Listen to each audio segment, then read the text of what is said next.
Some people had asked for some pictures about our bathroom renovation that we just recently had completed, and so I figured that the easiest way to do it, to put it all together so you could see it continuously, would be a slideshow and narration video. So we contracted Mr. Harry Stead of S&S Home Repairs. We've known Harry for years. We've always known that he does good work, and he just finished that project a few days ago. Let's start with the bathroom with some before pictures. I kind of wish I had taken a lot more of them, as well as during the demolition phase. It had this ugly looking peach color tile that was on the walls as a square, and on the floors it was in a hexagonal pattern. And we had this flowered wallpaper. You can see we had the recessed medicine cabinet, an old style sink. The toilet is not original to when I bought the house anyway, and I changed that out probably 10 years ago. And we just decided it was time for a change. That old sink that we've got has not been working in a couple of years, and the only reason for that is because it would no longer drain. That drain was stopped up. The bathtub got to the point where the drain would not close anymore. Yeah, it's an old cast iron tub.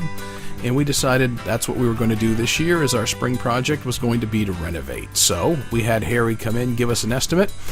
Harry went ahead and ripped apart that whole bathroom to the studs in the wall and to the bare floor. Kind of glad we did, because we found some interesting things. A bunch of razor blades from an old-time safety razor that were just shoved down inside the wall that Harry had to clean out. We discovered a few things. There used to be a window right above the tub, which was kind of odd. It's a small 5x7 style bathroom, so it's nothing big. The house was built in 1950.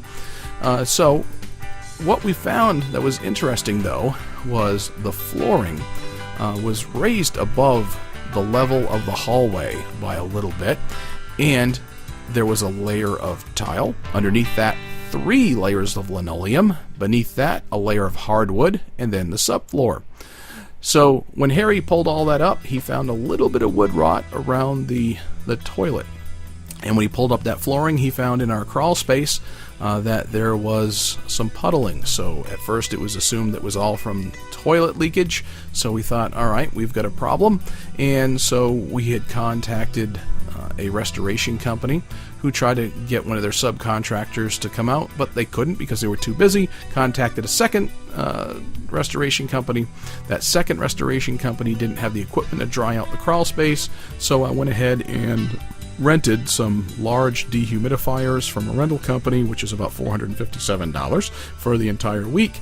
And I was in the process of putting those down into that hole in the floor, and what we found was that while putting those in, we ran the kitchen sink, and the kitchen sink dumped all over my crawl space, so it wasn't all toilet water.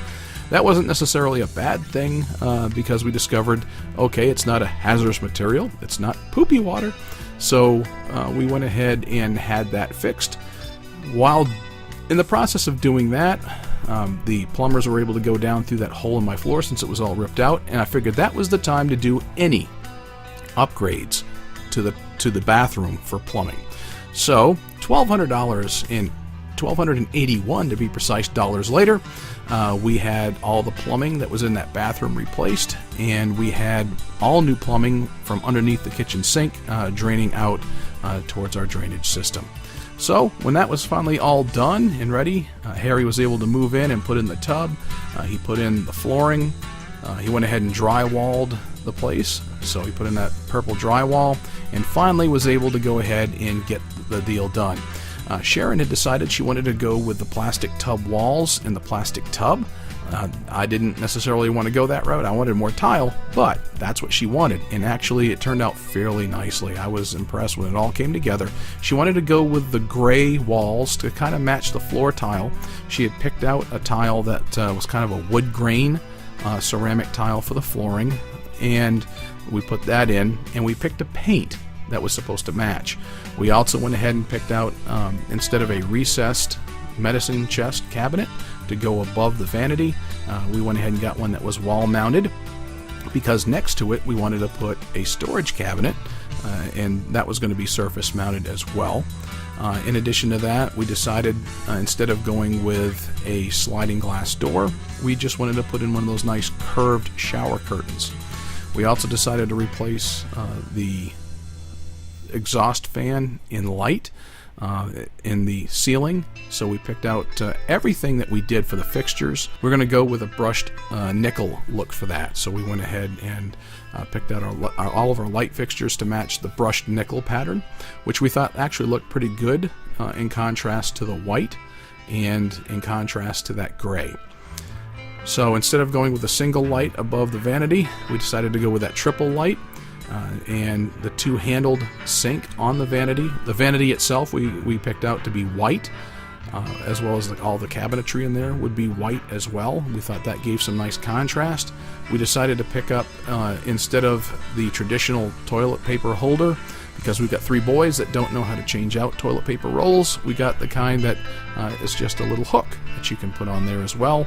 We also picked up a nice little hand towel ring to go over there so that they can wipe their hands easily.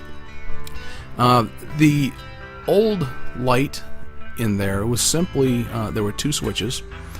One was to control the overhead light, and the other switch on that double switch was to control the exhaust fan, and the vanity light was a pull chain. Well, what we ended up doing was the vanity light now has its own switch, and we ended up getting a double switch because the old one was still a beige colored. We wanted to go with a white color, so the only thing we found available were these rocker switches. So we got the double rocker switches on one side, and we got the single rocker switch on the other with a matching switch plate cover. I think that contrast worked out well, and we had some gray grout that our contractor supplied that went well. And of course, I wouldn't have any other team hanging in my bathroom for a shower curtain other than the New England Patriots. So, but we went with that brushed nickel there as well. So everything so far is looking good. The bathroom is completed, and our boys get to move in, so they don't have to keep using our bathroom all the time. So we're very pleased. So thank you to Harry Stead with S&S Home Repairs. We're very pleased. Thank you, Harry.